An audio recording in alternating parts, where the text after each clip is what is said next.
अस्सलाम वालेकुम नाज़रीन, welcome to my YouTube channel. मैं हूं एडवोकेट सैयद शम्सुल हसन रिजवी और आप देख रहे हैं शम्स रिकॉर्ड्स।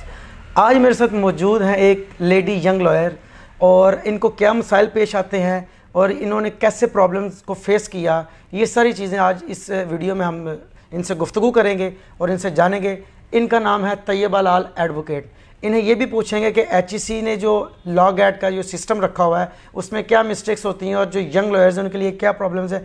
इसके बाद जब ये लाइसेंस मिल जाता है, लाइसेंस के बाद एक अच्छा ऑफिस जिसमें एक लेडी लॉयर जो हैं वो कंपनसेट भी हों और अच्छा वर्क भी करें, इस बारे में इनसे गुफ्तगू करते हैं। अस्सलाम वालेकुम मिस। वालेकुम सलाम। क्या हाल चाल है मिस? ठीक ठाक? ठीक, अल्लाह का शुक्र। अच्छा मिस, ये बताएं कि ये जो लॉ गैट एक सिस्टम चल पड़ा, इससे पहले तो पंजाब बार ही पेपर लेती थी, आप क्या समझते हैं कि ये जो जिन्होंने डिग्री ली है उनके लिए बेटर है या ये नुकसानदेह है?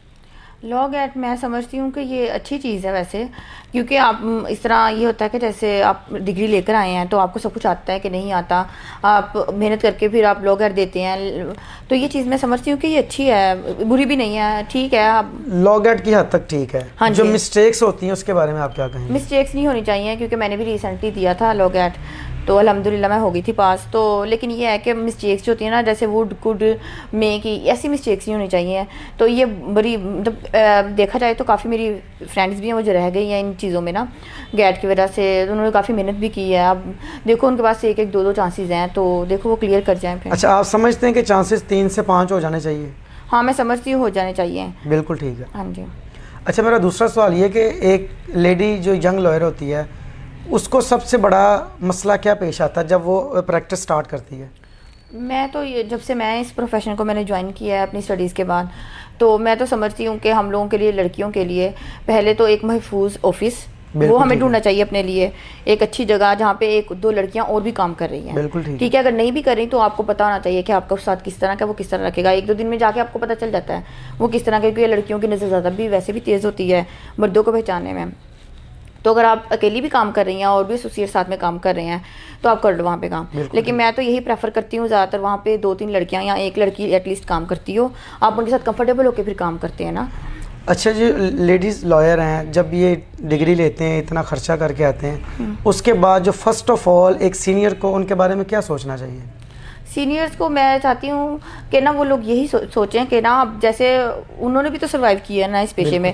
उनकी दफ़ा हालात कुछ और थे, उनकी दफ़ा अब इतनी महंगाई हो गई है, इतना कुछ सब कुछ है, इन्फ्लेशन इतनी बढ़ चुकी है कि उनको सोचना चाहिए कि हम लोगों को चलो आने जाने के लिए तो वो कर दें, नहीं हम मांगते ज़्यादा ना, हमारी इतनी वो है डिमांड, ठीक है, कम से कम वो 30,000 तो करें, आने जाने का हो जाए थोड़ा, बस उनका हो जाए। क्योंकि देखिए पेरेंट्स हैं वो हमें शुरू से आते जाते वो हम लोगों को पाल रहे हैं, ठीक है, उन्होंने हमें इतना पाला है, बड़ा किया है हम लोगों को पढ़ाई पे, और सारी सी बात है डिग्रीज को इतनी आसान लेना तो नहीं है। बिल्कुल ऐसे ही। तो वो लोग ये सोचते हैं कि चलो अब बच्चे हमारा पढ़ जाएगा, आहिस्ता आहिस्ता उनके पास केसेस आएंगे, चलो केसेस ना भी आए तो वो कहेंगे अपने पाँव पे खड़े हो गए हैं।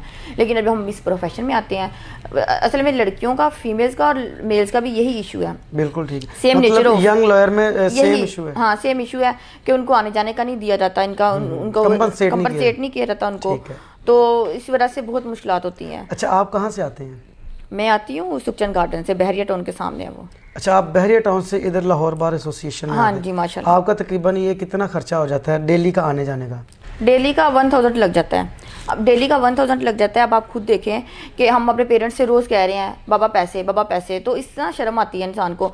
असल में देखिए, आप जितनी मर्जी अच्छी स्ट्रॉन्ग बैकग्राउंड फैमिली से भी बिलोंग कर रहे हैं, आप पीछे से आपके मतलब माशाल्लाह बहुत ज़्यादा आते भी हैं, पीछे सब लैंड है, लेकिन पेरेंट्स को वो लोग इसलिए तो पढ़ाते हैं हमें कि हम अपने पाँव पर खड़े हो जाएँ।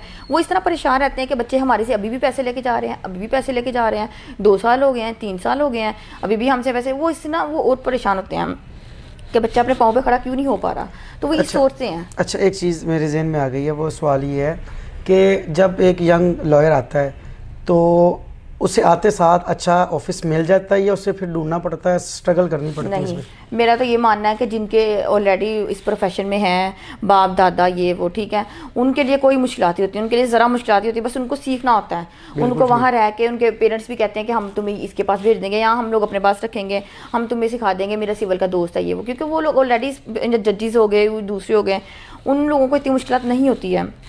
क्योंकि उनके कॉन्टैक्ट्स होते हैं। अब मुझे ये बहुत अलमिया है, अफसोसनाक अलमिया है हमारी सोसाइटी का कि जो फ्रेशर्स हैं बिल्कुल, जिनकी फैमिली में कोई लॉयर नहीं है, वो लोग किसी लॉयर को जानते भी नहीं हैं, तो वो लोग तो बहुत सर्वाइव करते हैं। मेरी अपनी इतनी फ्रेंड्स हैं जो इस प्रोफेशन में आई हैं, स्टिल अभी काम भी कर रही हैं। वो आप यकीन नहीं करेंगे, वो रोज़ आके मुझसे, हम लोग की बात होती है, जब बात होती है उसने यही बात करनी होती है, यार अगर हम लोग के लिंक्स नहीं हैं, अगर हम लोग के रेफरेंसेस नहीं है, तो हम लोग कहाँ जाएँ, ठीक है, हम लोग किधर जाएँ। वो जिस ऑफिस में चले जाओ, चैम्बर में चले जाओ, उन्होंने ये बात करनी है कि आप लोगों को रेफरेंस नहीं है तो हम आपको नहीं रखेंगे। अच्छा, रेफरेंस की बुनियाद मैं ना एक सवाल इधर ये ऐड करता हूँ कि बहुत सी लेडी लॉयर्स ऐसी हैं जो स्टार्ट करते ही स्किप कर जाती हैं, वो फिर दोबारा इस प्रोफेशन में नहीं आती, उसकी क्या वजह है? उसकी यही वजह है कि मेरी अपनी सीनियर थी BCL, जहाँ पे जिस कॉलेज से मैं पढ़ी हुई हूँ, और मेरी अपनी सीनियर थी, वो इस प्रोफेशन के लिए बहुत ज़्यादा खुश थी कि अब हमारा लॉ कंप्लीट हो गया, अब हम लोग माशाल्लाह जाएंगी। ये वो आप यकीन नहीं करेंगे, वो इतनी खुश थी ना कि मेरी वहाँ पे उनके कॉलेज में बैठ के हमसे लड़कियों की बातें होती थी, तो वो इतनी खुश थी कि हाय अब हम लोग हो गया ये वो।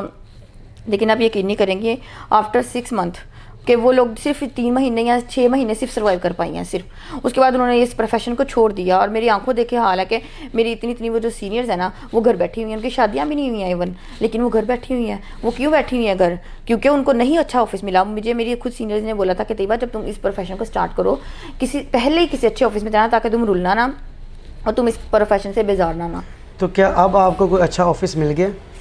अब मुझे अल्हम्दुलिल्लाह, मैंने कहा है, काफ़ी लोगों को कहा है, तो मैंने member of Punjab bar council हैं, वो बड़े अच्छे सर हैं, उनसे मैंने बात की है, तो वो लोग कहते हैं हम लोग ना किसी अच्छी जगह आपको एडजस्ट करवा देंगे जहाँ पे फीमेल लेडी लॉयर, मतलब के लेडी लॉयर्स भी काम करती हों और आप कंफर्टेबल होकर काम कर सको। मैंने कहा हाँ, बस मुझे सिखा दें, बाकी आप क्या कर सकते हैं, क्योंकि सीनियर्स देना उनके लिए बहुत कुछ दे भी देते हैं अच्छे भी। मैं ये नहीं कह रही कि कोई नहीं देता, कुछ अच्छे भी हैं, वो देते भी हैं, लेकिन लड़कियों के लिए फिर वही काम मसला आ जाता है कि वो देते हैं तो फिर बातें भी उनके पीछे होती हैं फिर। बिल्कुल सही। अच्छा, क्या आप समझते हैं, ये मेरा आखिरी सवाल है आपसे, कि आप समझते हैं इस बात को, अभी भी सीनियर लॉयर्स ऐसे मौजूद हैं जिनके दिल में यंग लॉयर्स के लिए सिंपैथी है? जी बिल्कुल, ये बात है। वो मोहम्मद अहमद कयूम साहब एडवोकेट, वो बहुत अच्छा काम कर रहे हैं। मैं यकीन नहीं करेंगे, मैं उनको यूट्यूब वीडियोस देखती हूँ उनकी माशाल्लाह से। वो वाहिद हैं, और एक सर उमर लतीफ़ हैं, वो तो चलो स्टडीज़ के हवाले से हैं, वो बहुत अच्छे टीचर हैं। उनके तो हमारे अपने लॉयर्स भी उनकी वीडियोस देख रहे होते हैं, जो सीनियर लॉयर्स भी होते हैं उनकी चीज़ों से सीख रहे होते हैं। वो माशाल्लाह सिविल का वैसे लॉ गेट उन्हीं से पढ़ा है ना? हाँ जी, मैं उनके पास मैंने भी, आप यकीन नहीं करेंगे, LLB पार्ट 3 मैंने सारा का सारा उनसे उनकी वीडियोस देख के मैंने पास किया है। मेरी जब एग्जाम्स हुए ना, तो मैं थोड़ा सा प्रॉब्लम की वजह से मैं यूनिवर्सिटी नहीं जा सकती थी, तो कम ही जाती थी, लेकिन मैंने घर बैठ के उनकी लेक्चर्स लिए हैं, तो अल्हम्दुलिल्लाह मैं पास हूँ हर चीज़ में। अच्छा, तो आप समझते हैं कि मोहम्मद अहमद क्यों सब स्ट्रगल कर रहे हैं बहुत ज़्यादा, यंग लॉयर्स के बहुत लिए? ज़्यादा वो बहुत ज़्यादा इसके लिए काम कर रहे हैं, और मैं बहुत ज़्यादा खुश भी हुई थी कि चलो सर उमर लतीफ़ जैसे हो गए, सर अहमद कयूम साहब हो गए, मोहम्मद अहमद कयूम साहब एडवोकेट, माशाल्लाह वो कर रहे हैं, हम हमारे लिए काम करें। अब खुशी होती है ऐसा देख के, देखते हैं अब कहाँ तक हमारे लिए आवाज़ उठाते हैं, लेकिन मैं भी आवाज़ इंशाल्लाह मैं भी उठाऊंगी, जैसे मैं कुछ बन गई। कैबिनेट किसी भी बार की होती है, आप समझते हैं कि वो स्ट्रगल करती है, या सिर्फ वो इलेक्ट होने के बाद वो बस अपना ही देखती है, अपने पेट को ही देखती है? अच्छा, ये बात है कि कुछ कर भी देते हैं, कुछ ना हमारे लिए कोशिश करते भी हैं, जहाँ शायद वो रेफरेंस की बुनियाद पे कर भी देते हैं, लेकिन अमूमन देखा जाता है कि नहीं करते, बिल्कुल कोशिशें नहीं करते, बस वो इलेक्ट हो गए हैं, पता नहीं क्यों है इस तरह। लेकिन आप लोगों को चाहिए कि आप लोग हमारे लिए कुछ करो, ताकि हम लोग भी कल को हम भी करें, तो हम लोग भी उनके यंग लॉयर्स के लिए हम लोग भी आवाज़ उठाएं। हम भी इस तरह तो नहीं बात बनेगी ना कि सीनियर सारी छोड़ के बैठ गई हैं घरों में, वो काम नहीं कर रही हैं। मेल के लिए भी प्रॉब्लम्स हैं यहाँ पे, फ्रेशर्स के लिए बहुत मसले हैं, उनके अलग नेचर ऑफ प्रॉब्लम्स हैं, हमारी अलग नेचर ऑफ प्रॉब्लम्स हैं, हमारे मसले अलग हैं, उनके लिए अलग हैं। वो भी बेचारे सर्वाइव करते हैं, वो भी बहुत ज़्यादा सीनियर्स की बातें सुनते हैं, बातें सुना के वो सिखाते हैं। ये तो फिर, और मैं चाहती हूँ कि स्टडीज़ का निज़ाम ऐसा कर दो कि आप प्रैक्टिकल जो चीज़ें होती हैं सिखाना, ये चीज़ें ज़्यादा ऐड करनी चाहिए हम। और मैं भी इस चीज़ के लिए आवाज़ उठाऊंगी ज़्यादा, अगर मैं इंशाल्लाह सीख के ना हर चीज़, तो मैं भी इस चीज़ के लिए आवाज़ उठाऊंगी कि हम वो इतनी फीसेस हम कॉलेजेस वालों को किस लिए देते हैं, इसलिए कि डेफिनेशंस याद करते जाएं, उनके पॉइंट्स याद करते जाएं, वो भी ऐड वो होनी चाहिए। लेकिन मैं समझती हूँ कि प्रैक्टिकल चीज़ें जैसे अब कानून शहादत हो गया, सिविल CPC का प्रोसीजर, अब क्रिमिनल का प्रोसीजर, सारा का सारा वो भी साथ में सिखाएं। ये क्या चीज़ है कि हम लोग डिग्रियां लेके बाद में हम सीनियर्स के जाके तलवे चाट रहे हैं, फिर ही जाके वो हम लोगों को सिखा रहे हैं। ऐसे हमें सिखा नहीं रहे, 100 बातें भी हमें उनकी सुननी पड़ती हैं। कुछ अच्छे भी हैं, मैं ये नहीं कहती, मैं सबको बुरा नहीं कहती, कुछ अच्छे भी हैं, लेकिन कुछ ये है कि हम उनको पहले उनकी तरले मिनते करो, हमें सर केसेस दे दें, हमने जाना है, हमें सिखा दें, ठीक है, उनकी 100 बातें सुनो फिर वो सिखाते हैं, ठीक है, उस्ताद का एहतराम करना चाहिए, मैं नहीं कहती। लेकिन कुछ सीनियर्स यहाँ पे बहुत ही उनका ये है कि वो उन्होंने कहना है कि हमारी तुम लोग जब तक ये वाले काम नहीं करोगे हम लोगों ने नहीं सिखाना, और वो फिर कुछ सिखाते भी नहीं है। वो कहते हैं हमारे पास कहीं ये सीख के चले ना जाए यहाँ से, और ये चीज़ बहुत बुरी है कि आप सीनियर्स ये सोच रहे हो कि आप उनका नहीं सोच रहे हो जो नए लोग आए हैं कि वो अपने पाँव पे खड़े हो जाए, आप लोग ये सोच रहे हो कि ये 6 महीने में मैंने सिखा दिया तो छोड़ के चले जाएंगे। ये बहुत बुरी बात है। तो ये मैं उन चीज़ों से बहुत ज़्यादा मायूस हूँ इस प्रोफेशन में। लेकिन इंशाल्लाह सर्वाइवल की जंग है, ये हर किसी के लिए सर्वाइवल की जंग है, तो हम लोग सर्वाइव करेंगे इंशाल्लाह। जी नाजरीन, आपने सुना कि तैयबा लाल एडवोकेट साहबा ने बहुत ही खूबसूरत बातें की हैं और कोई भी बात छुपाई नहीं है, मतलब ढकी छुपी कोई बात नहीं। जो सीनियर्स हैं सबसे पहले उनको ये ख़तरा होता है कि हमारे जो जूनियर्स हैं हमसे सीख के कहीं अपनी आज़ाद प्रैक्टिस ना शुरू कर दें। तो एक तो ये मसला, इस वजह से भी सीनियर्स जो 6 माह में काम सिखाने वाला है वो 3-4 साल 5 साल लगा देते हैं। दूसरा, लेडी लॉयर्स के लिए सबसे बड़ा मसला इज़्ज़त का है कि उनको क्या सिक्योर ऑफिस मिलेगा, उनकी इज़्ज़त उधर महफूज है। दूसरी बात यह है कि उनके साथ क्या कंपनसेट किया जाए, चाहे वो लड़के हैं या लड़कियां हैं। जो भी यंग लॉयर्स हैं उनके लिए सबसे पहला मसला आता है कि जिस ऑफिस में वो जा रहे हैं उधर क्या कंपनसेट मिलता है। दो ही रास्ते, या तो वो अल्लाह पे तवक्कल रखें और अपना काम स्टार्ट कर दे, या अगर वो नहीं कर सकते या उन्हें कुछ चीज़ें सीखनी, उनकी मजबूरी है चीज़ें सीखना। क्योंकि जैसे मैडम ने ये कहा कि जो हम इतनी फ़ीस देते हैं उसमें हमें इतनी फ़ीस में क्या मिलता है, सिर्फ चंद एक डेफिनेशन, चंद एक सेक्शंस, आर्टिकल्स, ऑर्डर्स वगैरह पढ़ने को मिलते हैं। जो मेन काम होता है उसके लिए फिर भी हमें सीनियर की ही तलाश होती है। तो ये सारे मसाइल थे एक यंग लॉयर के, और आपका इस वीडियो देखने का शुक्रिया। अल्लाह हाफिज़।